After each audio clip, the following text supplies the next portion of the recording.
Croeso I sianel Blaid Llwyd.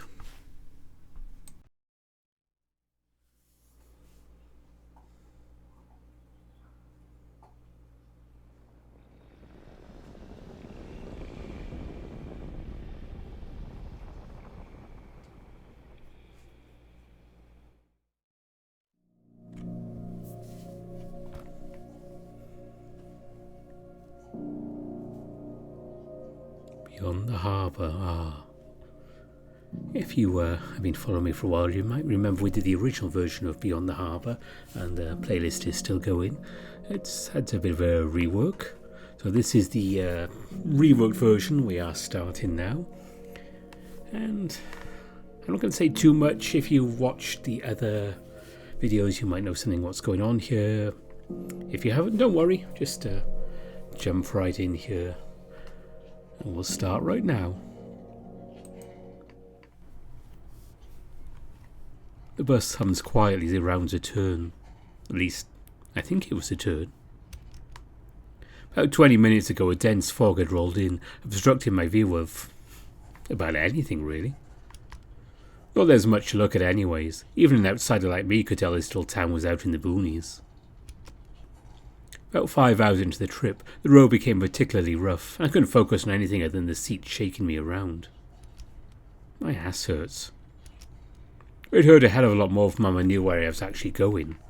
I was lying through the tips of my teeth when I told her I was going to spend the weekend looking for a new job. In reality, I'm hooking up with a sketchy dude I met on 4chan. I don't think he'd ever forgive me if I got myself murdered. But it's time I stopped dreaming and took the leap. I raised a finger to my head to adjust my earbuds. I bought these ones recently, wireless.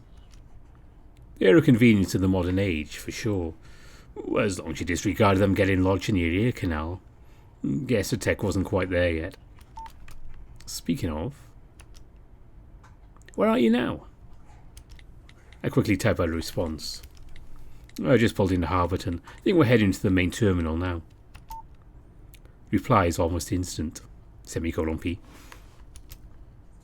I leaned back into the seat, nose pointed skyward, and uttered a long sigh. Got butterflies in my tummy. It's likely not just from the sudden change in altitude. I jolt back up when I hear the loud ding of the intercom overhead. Now arriving, Harborton Central Terminal. Without even thinking, I bring my free hand up to my chest and grab her ring, hung gently around my neck. I mumble a quiet prayer before I shove my phone back into my pocket and stand up. Too quickly, as the blood rushes into my legs all at once, I'm overcome with painful pins and needles. Fuck. I blurred out the word I was taught not to say in situations like this, drawing the attention of an elderly woman seated a bit further ahead. Hey, watch that mouth! There are children here! I raise my hands and shake my head, making eye contact with the terrifying husk of a woman. Sorry, please, I apologise. I could play it innocent when I needed to. Wasn't much of a potty mouth, but I wasn't a saint either. I see her eyes squint at me from inside those sunken sockets. She quietly judges me, and after deeming me unworthy, she purses her lips and returns to... Actually, I had no idea. Perhaps this entity was put in place to monitor public transit for all eternity. I was fortunate enough to survive this encounter. Any further assault on family values would have dire consequences. I breathe another sigh, this time much quieter than the last. I kept my suitcase on my person since I nearly lost it on the first bus transfer. It's nowhere near heavy, as I'd only packed the bare essentials. A couple of outfits, my laptop, my phone charger. Maybe I should have brought a jacket. I wheel my stuff up to the front of the bus, passing the dried-up creature vaguely resembling a woman. Her hollow eyes stare right through me, her mind no doubt conjuring some story about how I'd been or assaulted her on the bus to post to Facebook. Maybe just call me a dumbass instead of something outright malicious. I'll bet you Gladys and Barbara will get a kick out of that. I chuckle quietly as I step out of the interior I'd had barely enough time to grow accustomed to. As soon as I do, I'm assaulted with a chilly ocean breeze. Definitely should have bought a jacket. Oh well. Travel guide wasn't kidding though. There's a sort of saltiness in the air that's hard to describe. I'm a long way from home, huh? Gone were the endless fields of corn. In their stead, salt. Great start, eh?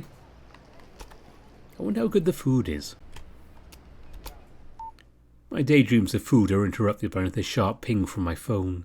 I pull it out of my pocket and open it up. Behind. Ah! I stumbled backwards, landing hard on my ass, and twisting my tail in a way I describe as less than comfortable. Standing over me, victorious, was the man I come to see in the first place. Damn, that never gets old. You think people would stop wiping out when I spook them, eh? I blinked my eyes repeatedly, making sure this was actually the guy that sent me his picture. He was quite a bit shorter than I was expecting. Juan, right? He grins, polished teeth reflecting the sunlight. I certainly hope I didn't just sexually harass a random guy. He hesitates for a second, weighing his words. Oh, maybe I would if the random guy was as good looking as you. The filthy smile returns as he reaches out a hand to help me up. Well, that's one hell of a first impression. Second impression? Fuck, I don't know how online meetups work. He slits his eyes at me, massive grin never leaving his face. I have a feeling you knew what you were signing up for. I tilt my head to the side a bit as I chuckle and take his hand. I guess you proved not every anon/x/ is a neckbeard. He pulls me up with a surprised amount of strength, especially for his size. Do I look like I could grow a beard if I really wanted to? Nah. He lets go of me as my feet end up square on the ground again. I have a lot of things, but a bear ain't one of them. The cat looks me up and down before resuming. You, Juan, you've seen your fair share of bears, eh? I shake my head. Nope, and it's just JC, thanks. He slits his eyes and licks his chops. And you can call me Daddy if that's what you're into. The entire station goes eerily silent as the cat's bold flirting reaches a climax of sorts. Unable to hold it in, I clutch my belly as it shoots a deep laugh into my throat and out of my mouth. The feline's eyes widen, clearly not the reaction he was expecting. Damn. He folds his arms. I shake my head as my laughter slows, wiping a single tear from my eye. No. My laughter slows down enough that I can elaborate through my burst of chuckling. It's been ages since I heard that one. I had a friend that would pull the same kind of stuff. I was a dingo, about your height. Always made me laugh. He smiles at me. Well, if you like that, there's plenty more to come. His devilish grin spreads further across his face. I like a challenge. The last few chuckles escape my belly. I do my best to fix my hair with my hand. I fold my arms and nod my head, a smile remaining on my face throughout. I think you and I will get along just fine. Don't take me for stupid, though. You're a unique one, that's for sure. Hopefully sort of unique that has the information I'm looking for. So, tell me, how'd you end up on X? I shrug my shoulders. I saw some guys on a true crime forum I followed talking about, like, real crimes that happen on 4chan. So, of course, what do I do but go check it out for myself? I saw the options, so I created an account and jumped into the first board I could think of, requests. I posted, as one does, where I could find some information about cold cases I couldn't find on Google. And, it probably would have been for the best if I hadn't.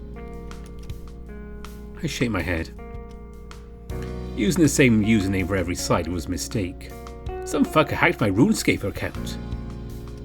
The cat side-eyes me. Damn. He smiles. You're a massive dork when you were a kid too, huh? I grin back at him, resting my arms on the top of the car's seat. Yes, I always have been. Oh, give me a break, eh? I had to be the beacon of positivity when things got rough.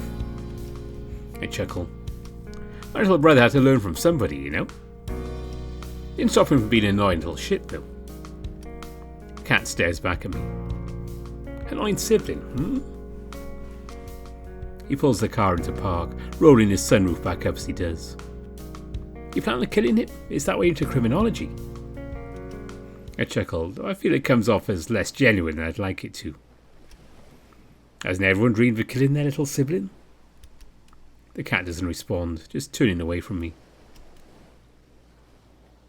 There's a painfully dead silence that hangs after my joke falls flat. Unable to stomach the awkwardness for long, I change the topic to something I'm a bit more interested in.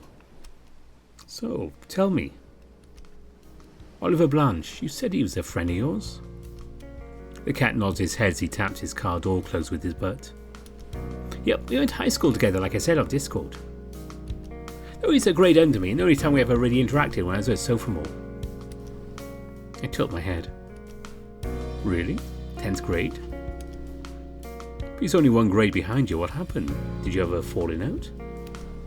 He shrugs his shoulders, walking over to my side of the car. I was never in with his friend group. Don't get me wrong, kid was cute as hell. I didn't like bag just about anybody, so of course I made an effort when I saw how close he was with another dude. I raised an eyebrow, folded my arms. But there were issues. Issues like... He presses a discreet little button on his car key, causing the trunk of his car to open.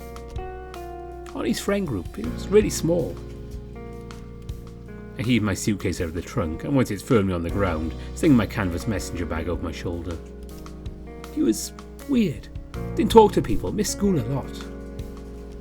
I'm pretty sure V and Don were the only people that bothered talking to him, and even then he was quiet. With my free hand, I bring up my index finger to gently tap my skull. The cat interrupts my thinking with an obnoxiously bright smile. I can give you some more deets when we get settled in, eh? I hesitate a second before nodding my head. Kino. I turn my gaze upwards towards the neon sign contrasting the blue sky just beyond it. And on, sir? The cat lifts his own suitcase out of the trunk before shutting it. This is where I stayed last time I was in Harborton. It's one of the nicer motels by the beach. He smiles, closing his eyes tight. Direct access to harbour. That's what you wanted, right? My eyes open a little wider as those words pass his lips. Yes. I really want to see it. Oh, let's go ASAP. He interrupts my excitement by wiggling a defiant finger in front of my face. Don't you think we better make sure we have a bed to share? I tilt my head. You mean 2 beds? The cat smiles as a response, before turning away from me and walking up to the motel's reception desk. I follow in turn. An older man, likely in his late 50s, rests in a chair behind a thick-looking pane of clear plastic. He likely didn't see us approach, since he hadn't yet lifted his nose out of the book he was reading. A real page-turner by the intensity with which he scanned the pages. Sam giggles to himself, likely seen an opportunity to cause some mischief. He turns his head back to me, a soft glint reflecting the early evening sun and illuminating his face. Before I can reflect on his next potential action, he slams his fist on the glass once, followed by a flurry of smaller taps. Help me, help! There's a murderer out here! I think he may be... He turns around to face me, winking coyly before raising his hands to defend himself. No! I blink. The cat seems to be satisfied with his prank, but I turn to see the victim and... He's unholstered a handgun and pointed at me. Instinctively, I throw up my hands. Don't shoot! Ha! Look, I'm... As soon as he grasps the sudden peril he's placed me in, the cat scrambles to his feet, drawing the terrified eyes of the man behind the desk. Oh, shit! It was just a prank, I swear. Don't shoot! The man squints us for a brief moment before sighing and lowering his gun. Dear Lord, does anyone sane ever visit this town? He shakes his head and returns his gun to the holster on his waist. I keep my mouth shut, unsure what to say as my adrenaline dies down. You damn kids and your nonsense! He shakes his head again, floppy ears swaying as he does. Y'all got business, if not get... He raises his hand and I flinch. To my relief, he just points to the no loitering sign just outside of his office. You can't read, can you? I couldn't answer him if I tried, as any words I tried to make are caught in my throat. Luckily, Sam seems completely unshaken and chimes in for me. Yep, we rented a room for the weekend. That'll be under Samuel Wong. He leans in a bit closer to the manager's counter. And in an hour or so, he'll be under me. I roll my eyes at his awful joke timing, decided it'd be in my best interest to shrug it off. The manager, much less enthused, sits back down his desk and scrolls through a list of names on his computer. Sorry, sir.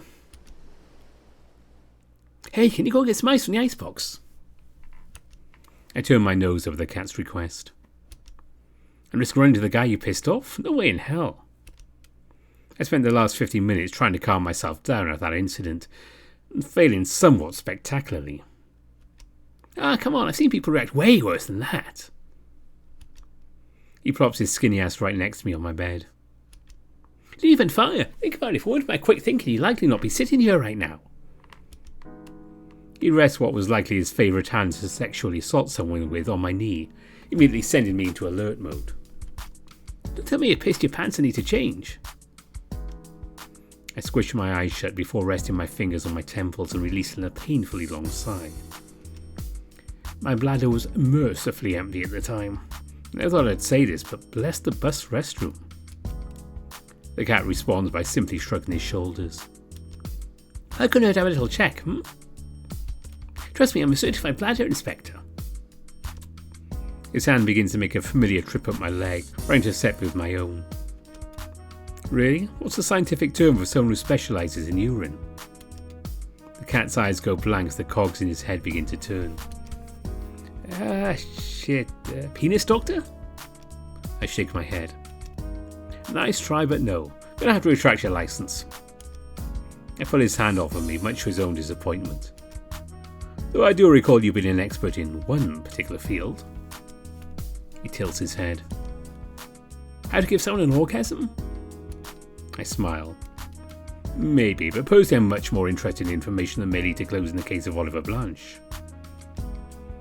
For a split second I see the cat's lips drop into a frown, before they curve into a smile. Well, I did say we'd talk when we got here, eh? Oh, fair enough.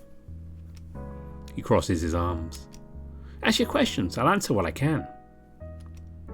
He watches as I pull a small notebook out of my bag and flip it open. Let's see here. He looses a genuine chuckle as I click my pen. You take this stuff seriously, huh? I smile back at him, turning his favourite tactic against him. I take my detective work as serious as you take your jokes, mister. He tilts his head, shrugging his shoulders and smiling back at me. My jokes. I respond with a quick nod for asking the most basic question of any interview. So, what's your name and age? His grin stretches further across his face. Name is Mike Hawk, born June 9th, 1969. I smile back at him, though my half-lidded eyes contribute much more to my expression. And your real information? He shrugs. Don't you already know these things? I told you on Discord. Well, sure, but it's customary to start any interview with that. Oof, I almost slipped and called it an interrogation. He raises a brow at my request, but complies.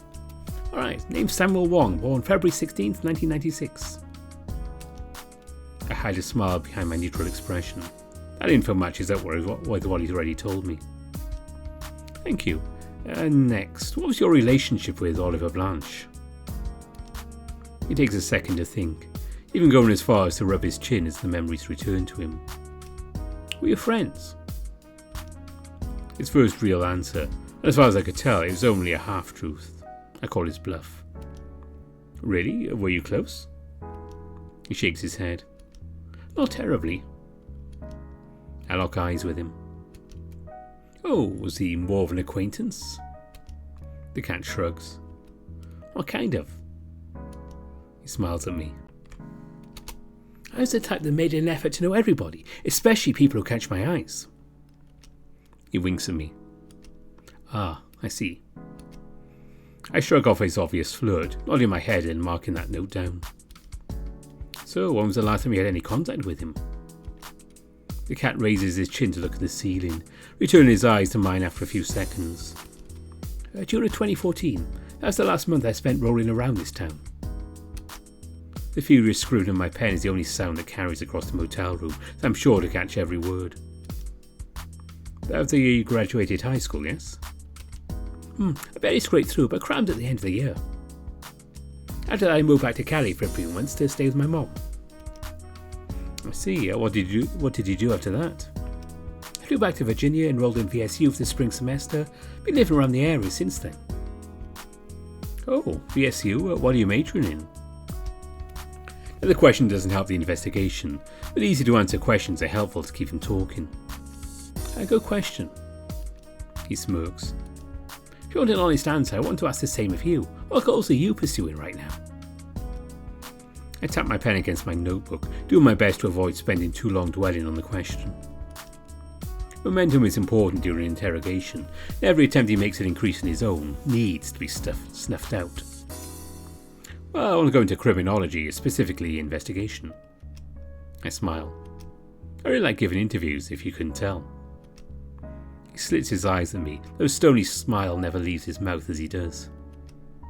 I could have guessed as much. His eyes close completely and his smile expands, making his pearly white teeth visible.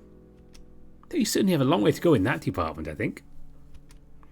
I tilt my head briefly before leaning closer to him. I don't disagree. I just want to get some practice in, after all. I attempt to smile back at him, but in the blink of an eye he reaches forward and grabs my wrist. This, for example, when you're nervous you start fiddling with this necklace you wear. I blink. Alright. I retract my hand, he loosens his grip on me. Sure enough, a ring was between my fingers. Ah. I cough and compose myself. That's good advice, thank you. He slits his eyes again, this time flashing me a smaller but more genuine smile. Of course, I tagged along to help you, didn't I? Oh. He presses a finger to his lips, thinking. I could go for some food. I blink at him again. Is it a reasonable time to eat? He shrugs. I haven't had anything to eat since... Well, I could go for something. It's 7:30? Reasonable time if you ask me. He smiles, using his thumb to point to the door behind him. We'll get some food then go see the beach. How's that sound? I think back to the last time I'd eaten. It was a granola bar I ate on the bus around 6 a.m. My stomach erupts in a flurry of ravenous growls at the mere thought. Okay, deal. You're weird. I shrug my shoulders, shove another handful of fries into my mouth. Alright, brother. The cat cocks an eyebrow. What? I chew about 7 times before swallowing the goopy mess of potatoes, grease and ketchup. Yeah, my little brother says the same stuff. He squints at me. Of course he does. Any sane person would. He's eaten like 3,000 calories worth of food. I blink my eyes rapidly, losing the gist of the conversation when staring at the feline's mostly untouched tray of food. Speaking of, you're going to eat that? I point to this chicken sandwich, missing no more than 2 possible bites. He doesn't even break eye contact with me before he shoves his tray across the table. My escort has spent nearly the entire dinner scrolling through his phone, occasionally twirling a French fry between his fingers. Regardless, I smiled at him for taking a bite out of his former dinner. He smiles back, a look of interest sparkling in his pale blue eyes. Well, at least you're weird in a cute way. I shrugged my shoulders, swallowing the thoroughly chewed food. I could say the same for you. I've never met anybody so interested in clickbait articles about the top 10 spirits you won't believe you're truly caught on camera. Number 7 will shock you. He slits his eyes at me, but his lips remain curled in a smile. Number 7 didn't shock you? I chuckle. Before I can retort, he cuts me off. And more importantly, admitting you find me cute? I shrug my shoulders, smile not leaving my face. Did I say that? Or did you hear a ghost say it? He folds his arms, but this time it's my turn to cut him off. So I've been going through what you told me about him earlier, but I haven't put the pieces together yet. Tell me a bit more about Oliver. He tilts his head to the side, clearly analysing my words. You tell me what I said earlier wasn't enough? His voice is dripping with sarcasm, but I refrain from interacting with it for the time being. Well, I'm sure there's more that you can still tell me. What, like how big his dick was? I blink. I don't... If I had to guess, 6 inches. I saw him with a hard on once. That stupid hoodie he always wore was in the way. That's... weird, I can work with that.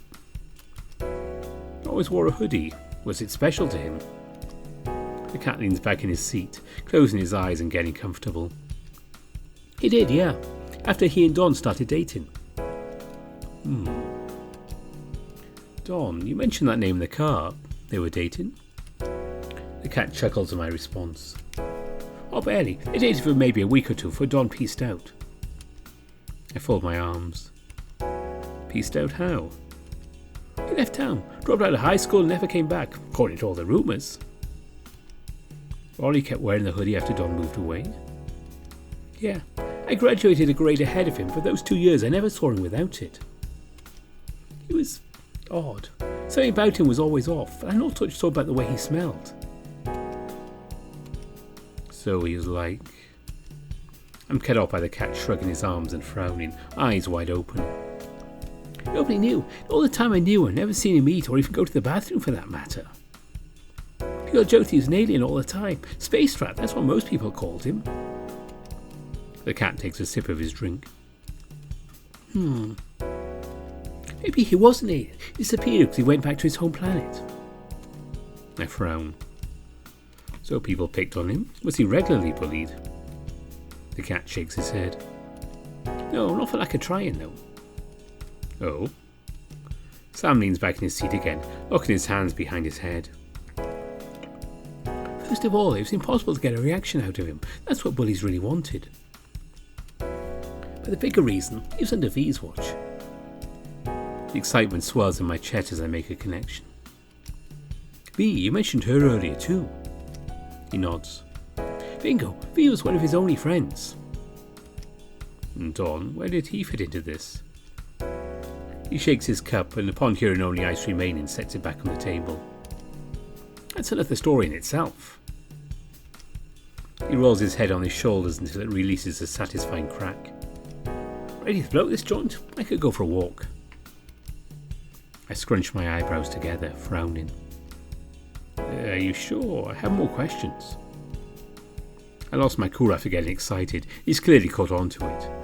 His grin widens as he flicks his tail at me from across the table. Give your pants on, we got all the time in the world, eh? He licks his chops, the look of voracious hunger reappearing in his eyes. Oh, you could take your pants off. I smile back at him, cooling my detective's heart. You want me to embarrass myself in public? I'll pass, thanks. Holy shit. Gentle waves lap the shore as a soft evening breeze blows across the empty harbour. Carries with it the light scent of the ocean and the taste of salt. I've been to the ocean before. The cat, standing just a few steps behind me, chuckles. It's not the ocean, dumbass. This is the Chesapeake Bay. I shake my head. Close enough, I think. I walk a bit further from him, closing the distance between myself and the massive body of water. My feet sink a bit further into the sand with every step, and despite the season there's a peculiar warmth my toes find very pleasant. It stands in stark contrast to the chill lingering in the breeze. I can almost feel long cold fingers tapping on my back. Faced with the enormous body of water directly ahead of me, I stare out in awe. The allure of the ocean captivates my every cell, and the desire to throw myself into it and discover its mysteries overpowers my body and soul. So, this spot, it was special to him? The cat mumbles quietly behind me. Well, from what I could tell, yeah. I see him out here pretty much regularly. He walks closer to me and pulls my attention from the water by resting his hand on my shoulder. Over there, on the dock. He'd sit there and stare out across the harbour. With his free arm, the cat points to a decrepit-looking dock, eroded after what was likely many years of disuse. Gently I lift the cat's arm off of me before lifting my feet out of the sand tomb, making my way over to the dock. In a few short paces I can hear the cat's quiet footsteps behind my own. My eyes remain fixed on the creaking wood beneath my feet as I step up onto the raised wood. Sam's suggestion we'd left out shoes in the car, since getting the sand out of them would be a nightmare. But seeing the splintered wood beneath my feet now causes an urgent sense of regret throughout my body. Still hungry for answers, I pressed on. It wasn't a long walk to reach the end of that dock. Any boat that would moor here couldn't have been large. Why build a harbour here in the first place? Questions like these raced through my mind as I stood at the embrace of the sea, my thoughts occasionally broken up by the sound of a particularly large wave crashing against the dock and making it sway. So, what are you thinking? I gently shake my head. Everything is off about this place. I hear him prop himself up against a particularly creaky stake, barely holding the dock together. Oh, what makes you say that? I breathe out a quiet sigh. Call it a detective's intuition. I watch quietly as the sky darkens, fading from vibrant oranges to soft pinks, followed shortly after by a deep blue. The moon rests silently above the horizon, shining a pale glow across the waves. There's a sense of serenity lingering in the air. Like everything else here, it's lined with an inexplicable flavour of dread. Lost in thought, my eyes fixate on the great celestial body looking down on me. Like a god looks upon his worshipper. I close my eyes, exhaling slowly. My brain is foggy, unable to think straight. The case. I need to focus on the case. There are questions I need to answer. Who were you, Oliver? What happened to you? Where can I find you? Opening my eyes again, I'm greeted only by a darkness that shrouds everything around me. An inky blackness that goes on for what seems like eternity. I can feel the terror in my body speaking, pumping adrenaline to me at a rate I only felt once before. But I'm calm. I stand in place, arms out to defend myself from nothing, a neutral frown adorning my face. I want to scream. None of this is real. It can't be real. Is this how it felt for you too? As soon as the thought crosses my mind, my eyes shoot down to my feet, engulfed by a writhing amalgam of shadows, spindly dark fingers slowly crawling up my legs. Fingers become hands. Hands become arms. Arms become flesh. Flesh decays. I scale my waist with ease, shortly consume my entire torso. Crawling darkness. I'm forced to watch as my body vanishes into nothing, swallowed by the hungry void beyond my understanding. Everything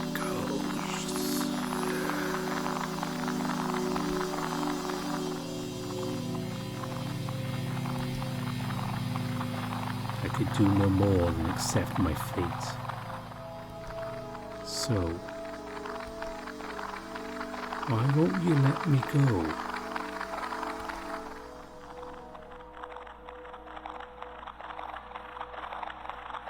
Oliver Blanche, are you here?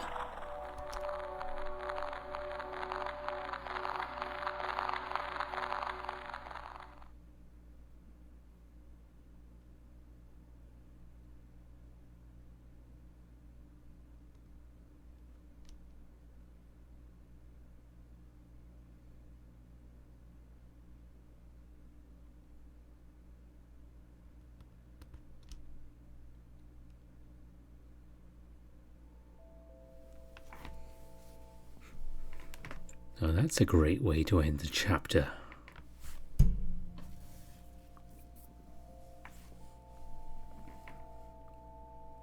I hope you enjoyed this. It's turning out very good so far. This is just the first build of this new version, and I have to say I'm really enjoying it. I'm very intrigued to find out what's going on, because of course I played through everything of the previous version, so I want to know what happened there, what's going on now, and I think there's a lot of good stuff to come. So again, this is just the first episode of this series, and trust me, we will be continuing with this one. Also, Beyond the Harbour does have a Patreon, so if you'd like to support them, I will be putting the link in the description as per usual. That's my usual thing there, so, just go, if you're interested, have some spare cash, go and throw it at another visual novel creative team. And speaking of patrons, he says as a rather desperate segue, let's give a mention to Grizz, Evan King, David Taylor, The Beholder, Smuto, Brian Hall, Anubis Silverwind, Ida Corval, Brandon Bradford, Bastian, Lark Huskerton, Marcus, Kopi, Gunnar Muller, Tiger Cub, Sindri Dragawolf, Dissonance, and Misukso, who are my top patrons. So thanks to them and all the people who support me on Patreon. Very much appreciated, as I always say, but I always mean it. And what's going to be happening next on the channel? Well, this Saturday, all being well, we'll be having some more tennis ace. I hadn't planned leaving that quite so long as I did, but things happen. So that's the plan for Saturday, unless something pops up unexpectedly, which sometimes they do. And then we'll see where we go after that. But you can probably look forward to more Shuichi on Saturday, unless I hear otherwise about something else, in which case I'll try and let you guys all know. And that's about it for now. So until next time, thanks for watching and bye for now.